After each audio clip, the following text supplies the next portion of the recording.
Penuntun Saat Teduh Sinode Gereja Kristen Jakarta, Jumat 31 Desember tahun 2021. Judul renungan, Anugerah Allah. Nats Alkitab terambil di dalam kitab Kejadian pasal 37 ayat 26 sampai 27 dan Kejadian pasal 38 ayat 24 sampai 30 berbunyi demikian. Lalu kata Yehuda kepada saudara-saudaranya itu, "Apakah untungnya kalau kita membunuh adik kita itu dan menyembunyikan darahnya? Marilah kita jual dia kepada orang Ismail ini. Tetapi janganlah kita apa-apakan dia, karena ia saudara kita, darah daging kita." Dan saudara-saudaranya mendengarkan perkataannya itu. Sesudah kira-kira 3 bulan dikabarkan kepada Yehuda, "Tamar, menantumu, bersundal, bahkan telah mengandung dari persundalannya itu." Lalu kata Yehuda, "Bawalah perempuan itu supaya dibakar." Waktu dibawa, perempuan itu menyuruh orang kepada mertuanya mengatakan, "Dari laki-laki yang empunya barang-barang inilah aku mengandung." Juga dikatakannya, "Periksalah siapa yang empunya cap materai serta kalung dan tongkat ini." Yehuda memeriksa barang-barang itu lalu berkata, "Bukan aku, tetapi perempuan itulah yang benar. Karena memang aku tidak memberikan dia kepada Shelah anakku, dan ia tidak bersetubuh lagi dengan perempuan itu." Pada waktu perempuan itu hendak bersalin, nyatalah ada anak kembar dalam kandungannya. Dan ketika ia bersalin, seorang dari anak itu mengeluarkan tangannya, lalu dipegang oleh bidan, diikatnya dengan benang krimisi, serta berkata, "Inilah yang lebih dahulu keluar." Ketika anak itu menarik tangannya kembali, keluarlah saudaranya laki-laki, dan bidan itu berkata, "Alangkah kuatnya engkau menembus keluar." Maka anak itu dinamai Peres. Sesudah itu, keluarlah saudaranya laki-laki yang tangannya telah berikat dengan krimisi itu. Lalu kepadanya diberi nama Zerah. John Newton adalah seorang penjual budak. Dalam perjalanannya mengenal Tuhan, dia mengalami anugerah Allah berupa keselamatan jasmani dari badai yang mengamuk dan juga keselamatan secara rohani. Ia bahkan menyebut dirinya wreck atau barang rongsokan. Namun dipilih dan dipungut oleh Allah.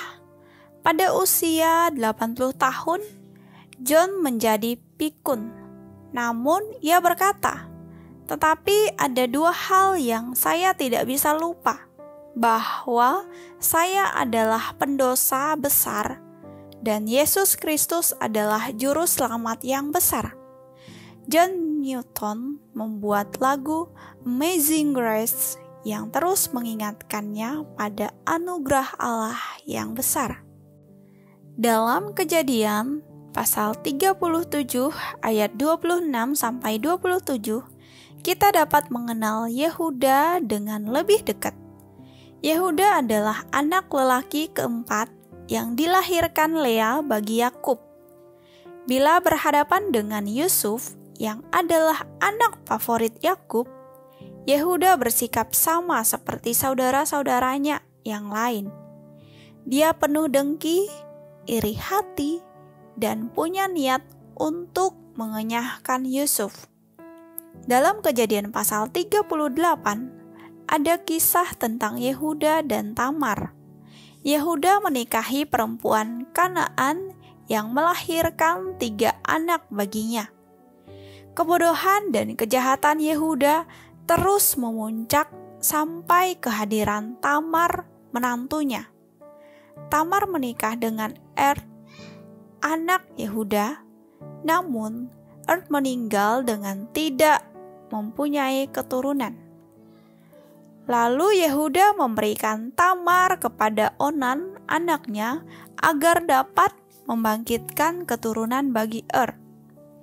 Tetapi Onan juga meninggal karena melakukan hal yang jahat di mata Tuhan. Ada satu anak lagi, yaitu Shelah, namun Yehuda tidak mau memberikannya kepada Tamar untuk menikah dengannya. Maka Tamar merancang cara untuk membuat dirinya memiliki keturunan, yaitu dari Yehuda, ayah mertuanya. Namun yang menarik adalah anak kembar yang dilahirkan Tamar bagi Yehuda, yaitu Zerah dan Peres, menunjukkan anugerah Allah yang melampaui keberdosaan dan kesalahan manusia. Tamar adalah satu dari 4 wanita non-Israel yang dicatat dalam silsilah Yesus Kristus pada Injil Matius pasal 1. Dari Peres, anak Yehuda, dan Tamar inilah kemudian lahir raja-raja termasuk Daud, sampai kepada raja segala raja, yaitu Yesus Kristus. Sekali lagi, Allah menuliskan kisah anugerahnya untuk Yehuda. Mengapa? Bukan karena Yehuda lebih baik dan punya segala kompetensi yang membuatnya layak, tetapi semata-mata hanya karena anugerah Allah. Seperti John Newton, apakah kita terus mengingat anugerah Allah atas hidup kita?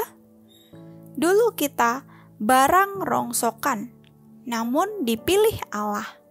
Seperti Yehuda, kita bergumul dengan dosa, seringkali egois, penuh kedengkian, penuh dengan kelemahan dan kebobrokan. Namun, syukur kepada Allah, kita mendapatkan anugerah keselamatan oleh pengorbanan Tuhan Yesus Kristus di kayu salib. Anugerah terbesar sudah Tuhan berikan dalam hidup kita. Percayalah dan serahkanlah hidup sepenuhnya kepadanya. Amin. Terima kasih, Tuhan Yesus memberkati.